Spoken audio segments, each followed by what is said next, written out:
When, a world of ideas. Steve, I'd like to start by going back to the days when you were a young lad, coming in from the suburbs into Manhattan, into Birdland, and into what you describe as, the kids section, which I'm enthralled at, and listening to John Coltrane and Kenny Clarke. Can you just paint No, not that? John Coltrane. He wasn't around then. It was more Miles Davis, Bud Powell, and Kenny Clarke. So can you just tell me about how you managed to get in there, and what it was like to be in Birdland in this kids section listening to these jazz giants? Well, you see, as I mentioned too many times already, before the age of 14, I'd never heard any real jazz. I never heard any music before 1750. I never heard any music after Wagner. And within a month, I heard recordings of The Rite of Spring, Fifth Brandenburg, and bebop, Charlie Parker, Miles Davis, Kenny Clarke, etc. And I had a friend who was a better piano player than I, so we said, we have to have a band. I said, I'm going to be Kenny Clarke. So I began studying. I switched from piano and started studying percussion with a local teacher who turned out to be actually the next timpanist with the New York Philharmonic, Roland Koloff, but who was fantastic, just a snare drummer and could play very good jazz drums as well.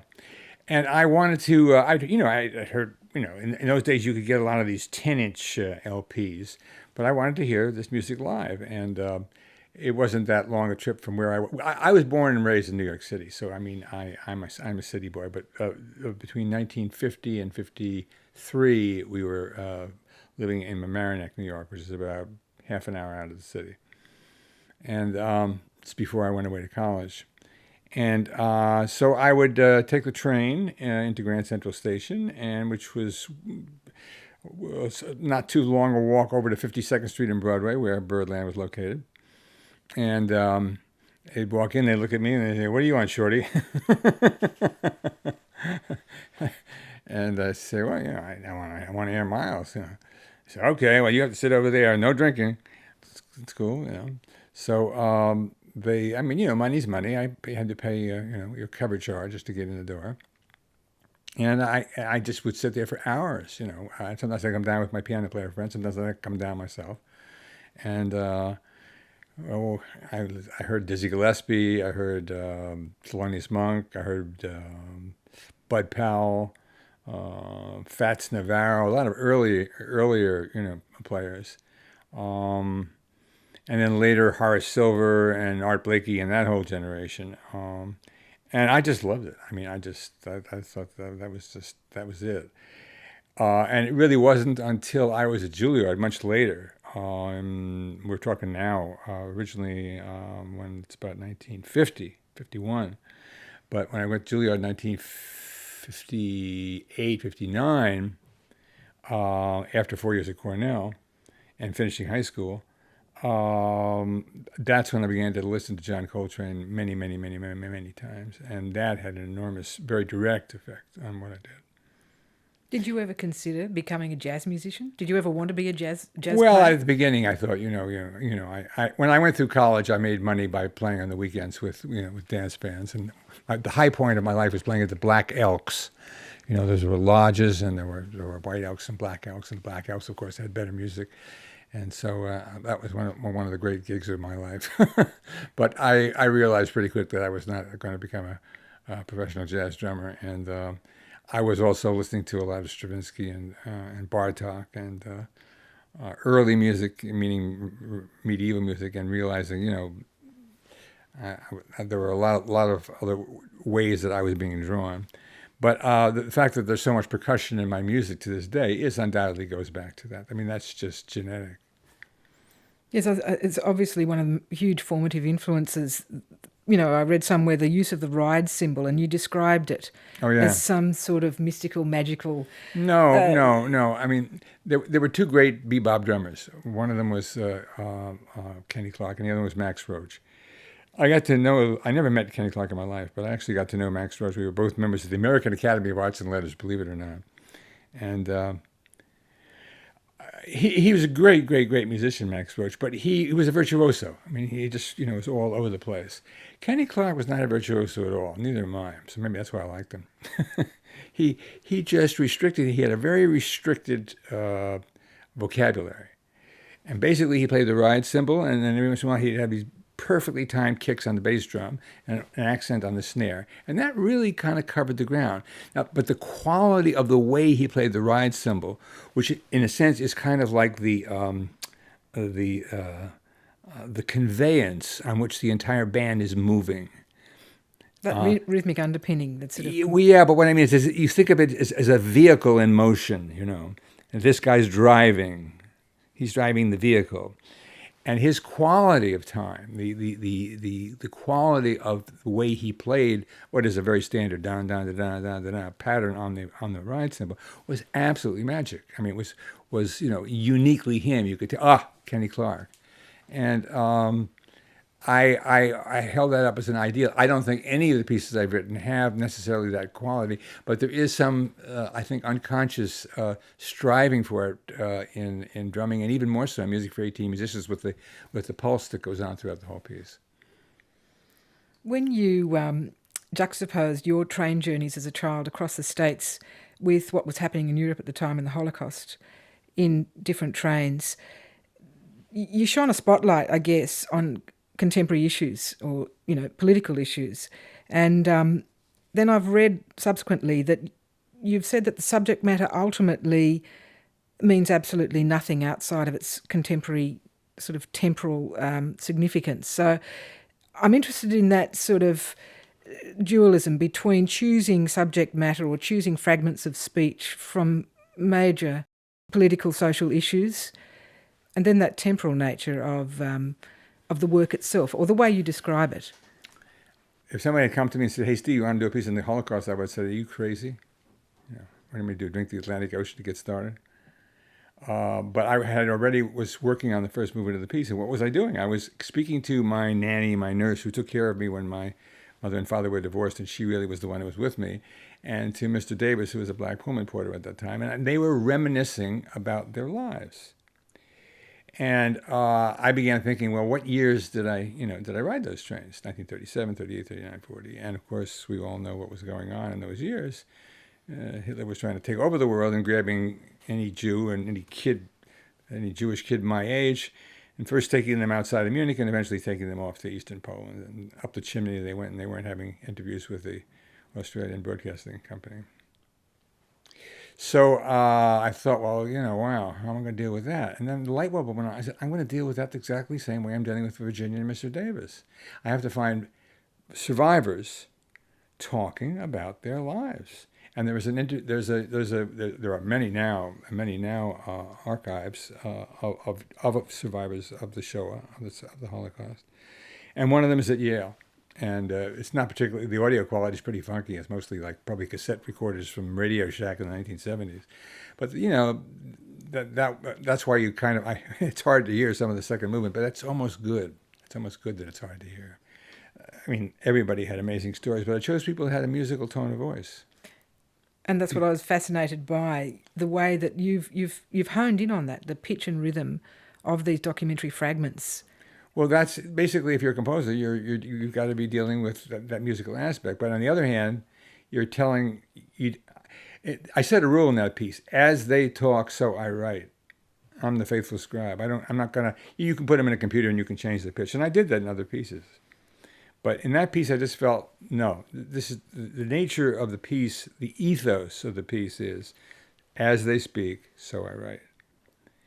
And that's why also the tempo changes every time you get a new speaker, which makes it very, very hard to make the pre-recorded tape.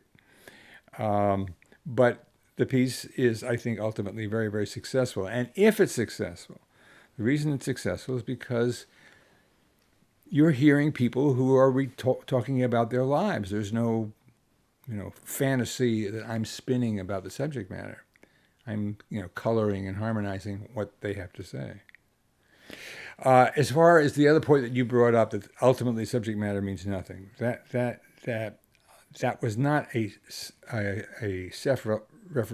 I will go to the grave, marked by the Holocaust, not because anybody that I know died there, but because any Jew who's the least bit aware of being Jewish is marked by the Holocaust.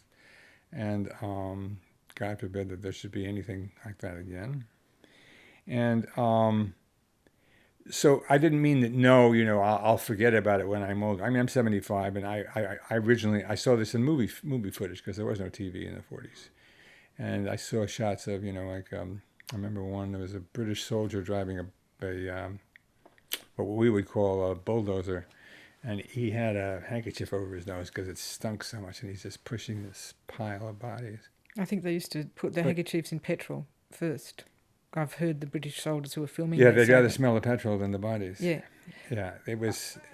Anyway, it was images that that don't go away. What I was saying is this: let's say you go to the Sydney Opera House and they're doing a ring cycle of Wagner, and you go in and you say to various members of the audience, "By the way, excuse me for bothering you, but what do you know about Nordic mythology?"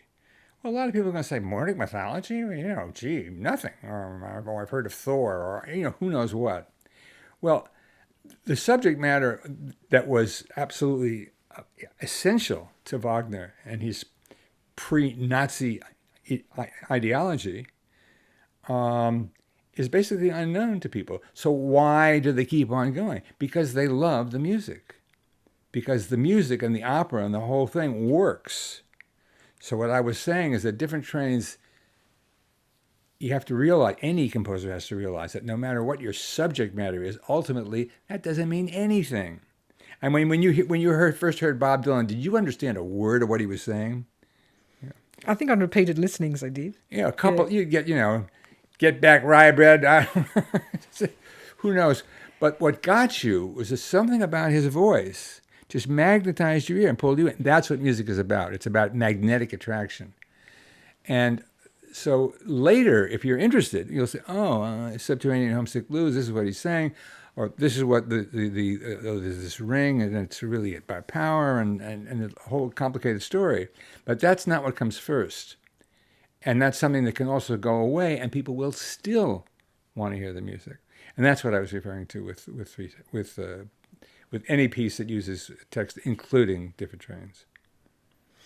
The documentary nature, I guess, of some of these key works, The Cave, Different Trains, yes. A lot of them, you're holding a mirror up, you're choosing fragments, discussions, excerpts from, original sources.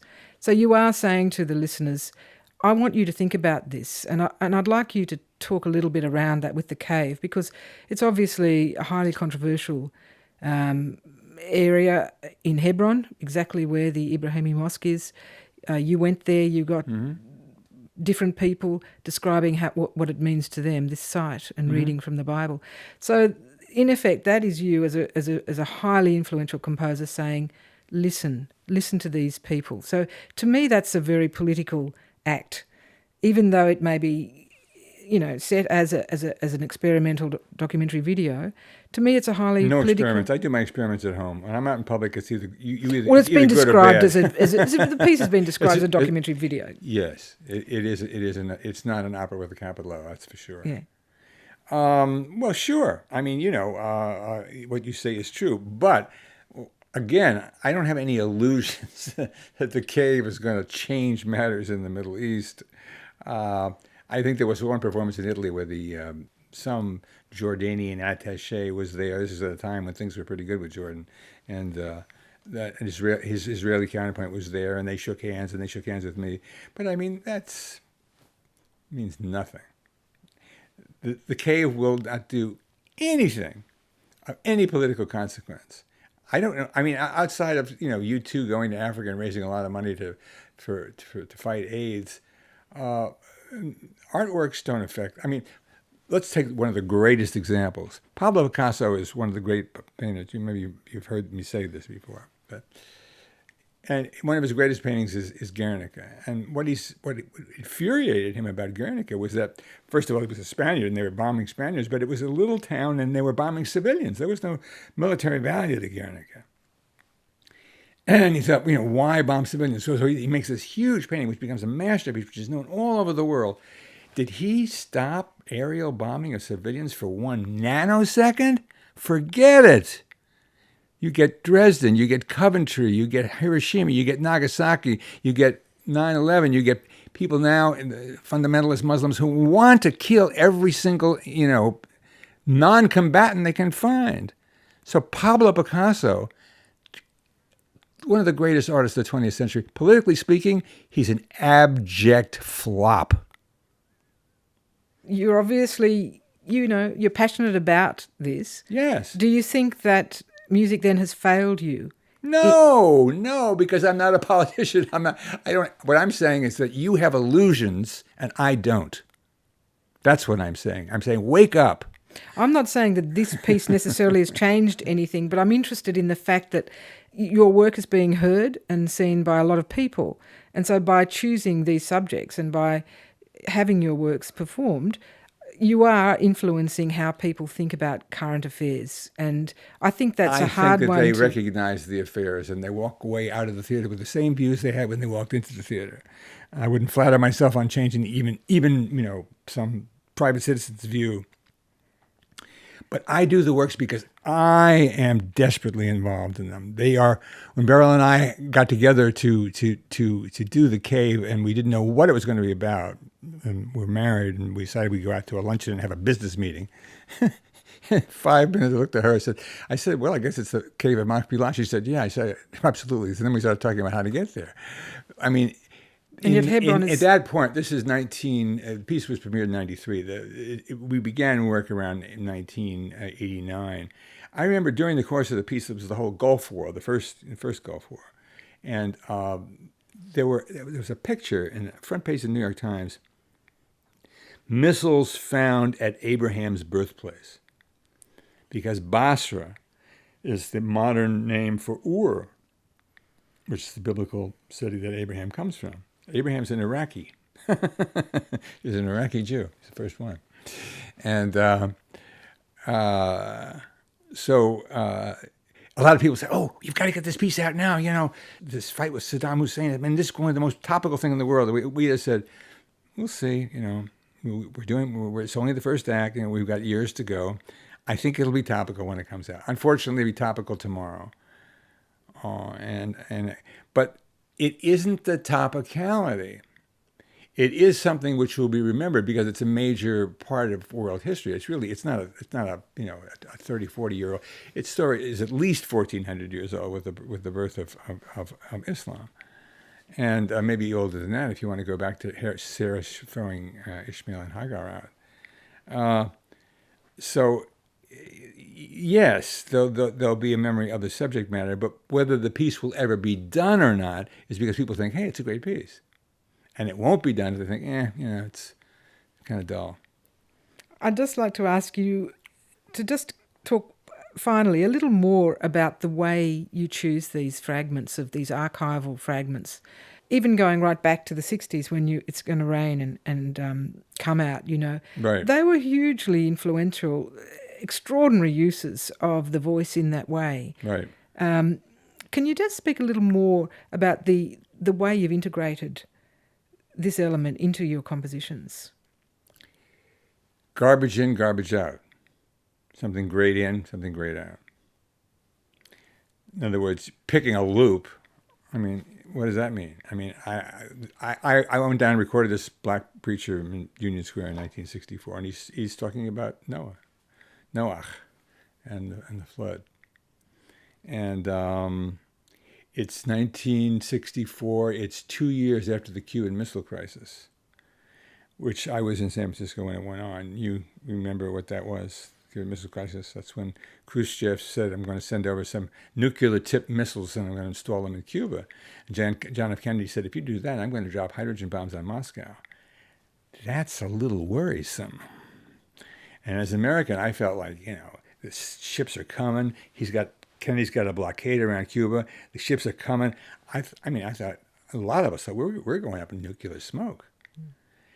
So, thank God that didn't happen, all right? It's 2 years later, but it's still very much, hovering over people's minds that this is not such old news. So when this preacher is really, laying it down about Noah and the end of the world, it has resonance beyond an ancient story. Ancient stories usually do have resonance. So that's operating, and his voice, which is the essence of it,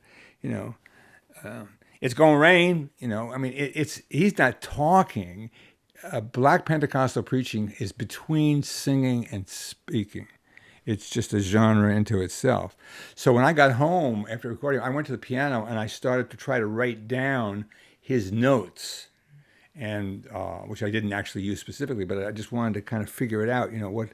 What he was doing note wise, and then I glommed on this little phrase. Now, the moment he said, "It's gonna rain," a pigeon took off. Pigeon goes, wah, wah, wah, wah, wah, wah, wah. So when you make a loop, you get, "It's gonna rain, it's gonna rain," wah, wah, wah, wah, wah, wah, wah, wah. You get a pigeon drummer. See, the musicians union sent him down to be a doubler, What did you record it on? It was recorded on a Ewer reel-to-reel battery-driven portable, which I bought in collaboration with Phil Lesh, who's now the bass player for the Grateful Dead, and who was then a student of Luciano Berio, who was writing Stockhausen-esque orchestra pieces in his head because he has perfect pitch. Remarkable musician. So anyway, I recorded him on that, brought it home, and discovered this loop which had this incredible rhythmic intensity because of the pigeon. So you can say, well, what an accident or what a divine gift. But I mean, whatever it is, that's what it was. And so you don't just take any old thing and do any old thing with it. You have to pick something which is just musically gold, and then try to intensify it. So when it goes in and out of phase, and then finally back in, this intensity is this sort of spread and then finally coalesces again. But you follow it with interest because of the nature of the original material. That's what's constantly working for you. And the same thing with other pieces, maybe not as intensely, but that's the principle. In other words, you have Mr. Davis in Different Trains says 1940, 1941, and he said it in the exact same tempo, even though he had been tweaking for 10 minutes. And he came back in with the next date. He was the computer, I could see it was the exact same tempo. So the quality of the spoken voice, what Janáček called the speech melody. Janáček used to walk around Prague with a music notebook, writing down what people said, not what they sang, and then taking those speech melodies and putting them in his operas. Wow. So this is not a new idea. This is not a new idea at all. There are people, and believe me, it goes back before Janáček too. What you've done with those works, you've intensified the content so greatly through the music. So the music is giving that huge extra value to the content of the artists. Let's hope so. Thank you very much. I really appreciate your comments. You asked very good questions. No, it's good to talk to you. RN, a world of ideas.